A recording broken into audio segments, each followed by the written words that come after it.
മലയാള സിനിമയെ പിടിച്ചുകുലുക്കിയ Hema committee report മലയാള cinema മേഖലയിലെ എല്ലാ തട്ടിലുള്ളവരെയും ഒരുപോലെയാണ് ബാധിച്ചിരിക്കുന്നത്.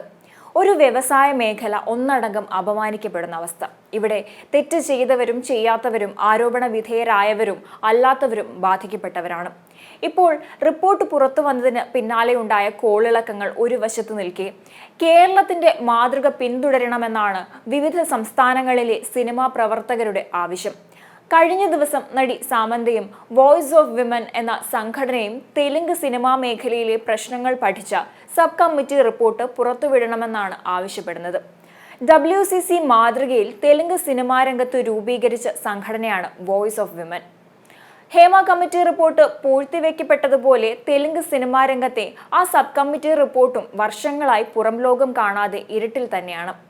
വോയിസ് ഓഫ് വിമനിന്റെ ആവശ്യപ്രകാരം തെലങ്കാന സർക്കാർ ഒരു സബ് കമ്മിറ്റിയെ സിനിമാ രംഗത്തെ ചൂഷണങ്ങൾ പഠിക്കാൻ നേരത്തെ നിയോഗിച്ചിരുന്നു. അവർ നൽകിയ റിപ്പോർട്ടും അതിജീവിതയുടെ സ്വകാര്യതകളും സംരക്ഷിച്ച് റിപ്പോർട്ട് പുറത്തുവിടണം എന്നതാണ് ആവശ്യം. ഇതിന്റെ അടിസ്ഥാനത്തിൽ സ്ത്രീകൾക്ക് സുരക്ഷിതമായി ജോലി ചെയ്യാനുള്ള സാഹചര്യം ഉണ്ടാക്കാൻ സമഗ്ര നയരൂപീകരണം വേണമെന്നും വോയിസ് ഓഫ് വിമൻ ആവശ്യപ്പെടുന്നുണ്ട്. രാജ്യമാകെ ശ്രദ്ധിച്ച ഒരു സ്ത്രീയുടെ ഒറ്റയാൾ പ്രതിഷേധമായിരുന്നു ആ സബ് കമ്മിറ്റിയുടെ രൂപീകരണത്തിലേക്ക് നയിച്ചത്. 2018 ഏപ്രിലിലായിരുന്നു Telugu നടിയായ Sri Reddy movie arts association ഓഫീസിന് മുന്നിൽ പ്രതിഷേധം ആരംഭിച്ചത്. ഓഫീസിന് മുൻപാകെ പൊതു ഇടത്തിൽ അർദ്ധനഗ്നയായി പ്രതിഷേധിച്ച ശ്രീറെഡ്ഡി തെലുങ്ക് സിനിമയിൽ സ്ത്രീകൾക്ക് നേരെ നടക്കുന്നത് നെറികെട്ട സംഭവങ്ങളാണെന്ന് ആഞ്ഞടിച്ചു. കാസ്റ്റിംഗ് കൗച്ച് ഉണ്ടെന്നും സ്ത്രീകളെ എല്ലാ വിധേനയും ഉപയോഗിക്കുന്ന ആളുകൾ ഈ മേഖലയിൽ ഉണ്ടെന്നും തുറന്നടിച്ചിരുന്നു. എന്നാൽ അസോസിയേഷൻ പ്രതിനിധികളായ നടീനടന്മാർ നല്ല രീതിയിലല്ല ഈ സമരത്തോട് പ്രതികരിച്ചത്. ശ്രീറെഡ്ഡിയുടേത് പബ്ലിസിറ്റി സ്റ്റണ്ട് ആണെന്ന് പറഞ്ഞ് അസോസിയേഷൻ അവരെ സസ്പെൻഡ് ചെയ്യുകയും ചെയ്തു. ഇതിന് പിന്നാലെ ശ്രീറെഡ്ഡി തനിക്ക് വന്ന ലൈംഗിക അഭ്യർത്ഥനകളുടെയും മറ്റും നിരവധി സ്ക്രീൻഷോട്ടുകൾ പുറത്തുവിട്ടു.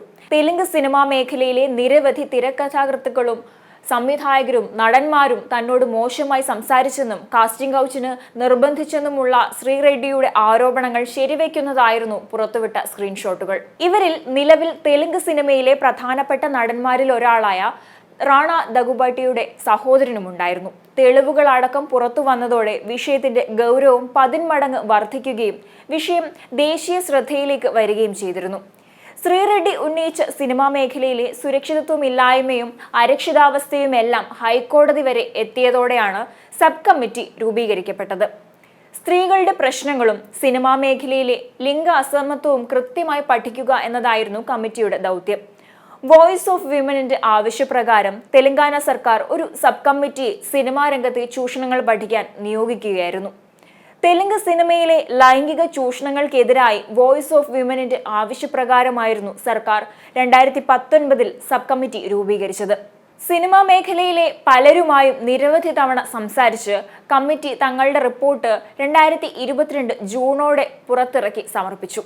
അവർ നൽകിയ റിപ്പോർട്ടും അതിജീവിതയുടെ സ്വകാര്യതകളും സംരക്ഷിച്ച് റിപ്പോർട്ട് പുറത്തുവിടണം എന്നതാണ് ഇപ്പോൾ ഉയരുന്ന ആവശ്യം. ഇതിന്റെ അടിസ്ഥാനത്തിൽ സ്ത്രീകൾക്ക് സുരക്ഷിതമായി ജോലി ചെയ്യാനുള്ള സാഹചര്യം ഉണ്ടാകാൻ സമഗ്ര നയരൂപീകരണം വേണമെന്ന് വോയിസ് ഓഫ് വിമൻ ആവശ്യപ്പെടുന്നുണ്ട്. എന്നാൽ അതിതുവരെ വെളിച്ചം കണ്ടിട്ടില്ല. യഥാർത്ഥത്തിൽ ഇങ്ങനെയൊരു കമ്മിറ്റിയും റിപ്പോർട്ടും ആരുടെയും ഓർമ്മയിൽ ഉണ്ടായിരുന്നില്ലെന്ന് പറഞ്ഞാൽ പോലും അത് അതിശയോക്തിയാകില്ല. ഒരിടയ്ക്ക് ഈ റിപ്പോർട്ടിനെ കുറിച്ച് യാതൊരു പരാമർശമോ ഓർമ്മപ്പെടുത്തലുകളോ പോലും സിനിമാ പ്രവർത്തകരിൽ നിന്നോ മറ്റോ ഉണ്ടായിരുന്നില്ല. ഹേമ കമ്മിറ്റി റിപ്പോർട്ട് വർഷങ്ങളായി ഇരുട്ടിൽ കിടന്നതുപോലെ തെലുങ്ക് സിനിമാ മേഖലയിലെ സബ് കമ്മിറ്റി റിപ്പോർട്ടും വെളിച്ചം കാണാതെ പൂഴ്ത്തിവെക്കപ്പെട്ടിരിക്കുകയാണ്. റിപ്പോർട്ട് പുറത്തു വന്നാൽ സൂപ്പർ താരങ്ങൾ അടക്കം പെടുമോ എന്ന ആശങ്ക പലർക്കും ഉണ്ടായിരിക്കാം.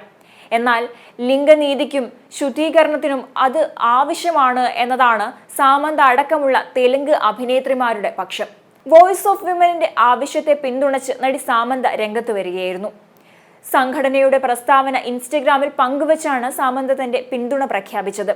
നേരത്തെ ഹേമ കമ്മിറ്റി റിപ്പോർട്ട് പുറത്തു വന്നതിന് പിന്നാലെ WCC അഭിനന്ദിച്ചും സാമന്ത രംഗത്ത് വന്നിരുന്നു. വർഷങ്ങളായി കേരളത്തിലെ വിമൻ ഇൻ സിനിമ കളക്റ്റീവിന്റെ അവിശ്വസനീയമായ പ്രവർത്തനങ്ങളെ പിന്തുടരുന്നു. ഹേമ കമ്മിറ്റി റിപ്പോർട്ടിന്റെ ഗുരുതരമായ പ്രത്യാഘാതങ്ങൾ വെളിച്ചത്തു വരുമ്പോൾ ഞങ്ങൾ WCCയോട് കടപ്പെട്ടിരിക്കുന്നു. എന്നായിരുന്നു റിപ്പോർട്ട് പുറത്തു വന്നതിന് പിന്നാലെ സാമന്ത ഇൻസ്റ്റഗ്രാമിൽ കുറിച്ചത്. 2019 WCC മാതൃകയിൽ തെലുങ്ക് സിനിമയിലെ സ്ത്രീകൾക്കായി വോയിസ് ഓഫ് വിമൻ രൂപീകരിക്കുന്നത്.